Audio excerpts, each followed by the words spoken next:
Hi guys, this is Derek from Pacific Coast Auto, and today we're looking at a 1990 BMW 325 Touring. So that's the station wagon version of the BMW 325. This one has a custom paint job, custom wheels, and a couple of other customizations.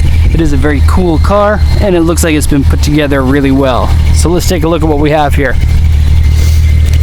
2.5 liter inline 6-cylinder engine. Has a little bit of a squeal coming from a belt, otherwise the engine seems to be running in good condition. This camera picks up high frequency is really high, so it tends to make the engine sound a little bit more rattly than they actually are.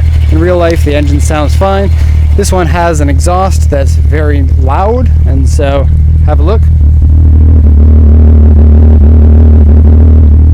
And it's very, very deep, and so probably won't be able to pick that up on the speakers. Okay, so engine coolant and oil seem to be in good shape, so let's just close the hood here. We'll take a look at the car and the auction sheet. Notice here on the hood it's wet because it rained earlier today, but if you see how it's beading up like this, it'll give you an idea of how good the waxing on the paint is. And if you look here, it's quite a high metallic level in the paint. Very cool looking. So of course this is a color that they don't normally have.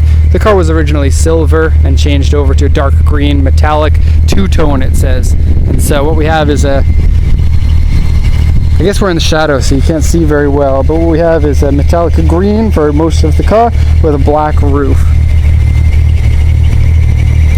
And it's one of those paint colors that looks really great in the sun, so very cool.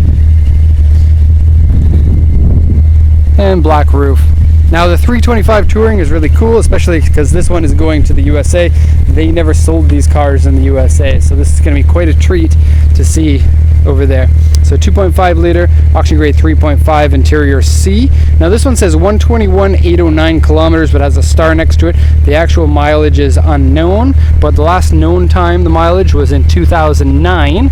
In April, it had 129,438 kilometers, and so the gauges were changed there to a used unit most likely, and we don't know how much the mileage was on that used unit. Now looking at the condition of the car, it seems to be in really good shape, and so it's one of those cars where the mileage doesn't tell the whole story of the car, and you really have to take a look at the condition yourself in order to judge the quality of the vehicle. And so automatic transmission, power steering, power windows, and navigation comes with HID headlights, HID fog lights, leather seats, toll collection box, aftermarket exhaust, and 17-inch wheels. The wheels are very aggressively stanced on this car, and they're black, so they look really cool. You can see cross-drilled rotors there, and a 215 40 ZR17, lots of tread left on the tire, and a 2011 tire, front and back. And then rear side is also 215, so you have a square setup there. Really good looking tire, and the amount that they poke out there, see how much tread that you get to see next to the door, looks really great on this car. Okay, the AC has been changed to R134 from the original R12. Front to rear bumpers are the original M-Tech Aero. Now that one over there, can we get a focus on it or no? Come on camera, you can do this. There we go. So that one's an authentic M-Tech over there. So this one has the M-Tech front aero parts on it, and then you have these little extra carbon fiber inserts. They're not real carbon fiber, they're a wrap, but they're a very convincing wrap compared to your average one. Okay, left-hand drive. Monroe shocks, Ibaha suspension. I don't know if that's how you're supposed to pronounce it. Ibach is how Americans usually pronounce it. Here they call it Ibaha in Japan. It comes with some original parts inside the car, so see for yourself. It's a color changed car. AC switch has been modified. The glove box is missing. Probably one of the problems with the car, but pretty easily replaceable because it's left-hand drive. Just pick them from any E30. Seat wear and peeling. Rear fenders have been pulled out, and so you need to do that in order to fit such an aggressive stance. Navigation doesn't work with a question mark next to it. Various scratches, dents, paint, wave, various aftermarket parts. You know, I already said that about the mileage. Now if you look at the body, you can see it's ultra clean. There are no scratches or dents on that side, very minor scratches here and here. The rear wiper has been removed, likely for modification purposes, and one of the tail lights is cracked. So let's do it once around here. And I'm in love with station wagons, especially E30 station wagons. If only you could get them with the M3 engines. Some people have built their own. Nonetheless, they're really cool cars. Love the look of them. They're not really common here in Japan, so whoever owned this car beforehand was probably somebody who loved cars quite a bit in order to make your own car out of an E30 Touring.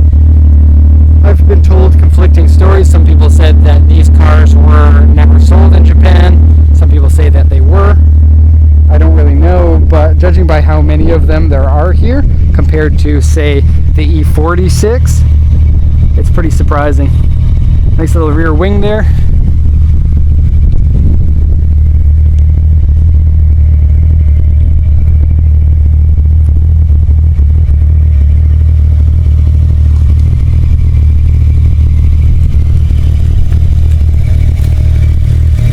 Okay, the glossiness on the paint is really high.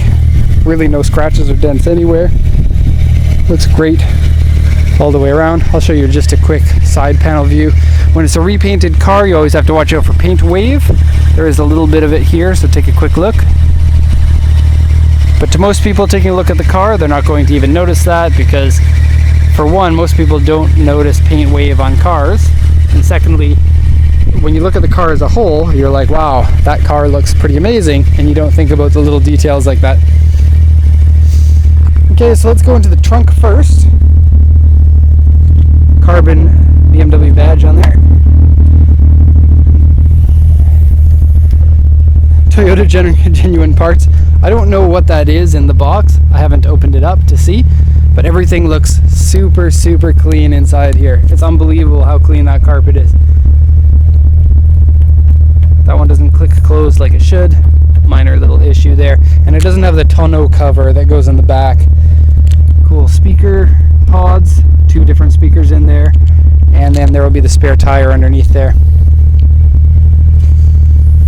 So compared to other wagons, it's not a lot of room in there, but it is a very small car. Small car station wagon is very cool. Back seat. And so we have the leather seats with box poking out. To show you what the leather looks like.